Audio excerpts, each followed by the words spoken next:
सब तो पहला मैं ये जड़ा पंजाबी अदबी डेरा है इन्हों मुबारकबाद देना कि जड़ा हर आए दिन ये एडा अच्छा प्रोग्राम कराते ने और लोगों के दिलों च पंजाबी कल्चर नूं जागर रखते हैं और असी हमेशा साड़ियाँ दुआवां सपोर्ट हर चीज़ इन्हां दे नाल है। ये जिन्नी देर तक भी अलहमदुलिल्लाह ये अच्छे प्रोग्राम करवाते रहणगे असी इन्हां दे नाल पूरा शाना बेशाना साथ देंगे जिथे भी साड़ी जरूरत होएगी अलहमदुलिल्लाह असी हर वक्त इन्हां दे नाल हां। और एक गल हो रही कि यकीन करो कि बड़ी दिली खुशी होंदी है इहो जे प्रोग्राम सुन के। कभी बचपन च सुनी दे है जो प्रोग्राम छोटे होंदे हैं तो असीं ते बड़े अरसे तो बाद यह प्रोग्राम वेखे ने और हुण सानूं पुरानियां यादां ताज़ा हो जांदियां ने कि पुराने बजुर्ग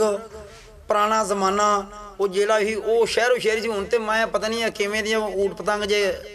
मुंडे अजकल सुनते ने गाने लेकिन जिहड़ा माहौल पुराना सी यकीन करो उहदे नाल दा माहौल दोबारा नहीं आ सकदा। ये जिवें इंसान ने कहा ना कि जिहड़ा वक्त जिवें तीर चों निकले कमान चों निकले तीर नहीं वापस आंदा ते मूँह चों निकली हुई गल नहीं वापस आती। इस तरह यकीन करो कि जिहड़ा वक्त गुजर जाता वो दोबारा हाथ नहीं आता। और इन्हों मैं फिर दोबारा इस चीज़ पर मुबारकबाद देवांगा और मैं ज़्यादा तो ज़्यादा दोस्तों को कहांगा कि इन्हां दे नाल अपनी सपोर्ट और इन्हां दे नाल तावन और इस दायरे दे नाल चलो कम से कम देखो जी जिहड़ा भरा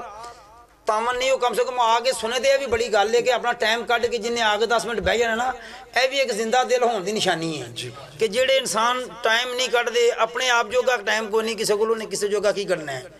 अल्लाह ताला सारिਆਂ ਨੂੰ तौफीक देवे और इंज दे अच्छे प्रोग्राम वेखण दी और इन्हों करवाउण दी अल्लाह ताला हिम्मत तौफीक देवे और साड़ियाँ अलहमदुलिल्लाह दुआवां भी इन्हां दे नाल ने। अल्लाह ताला इन्हों अपने हिफ्ज़ो मान च रखे। पाकिस्तान जिंदाबाद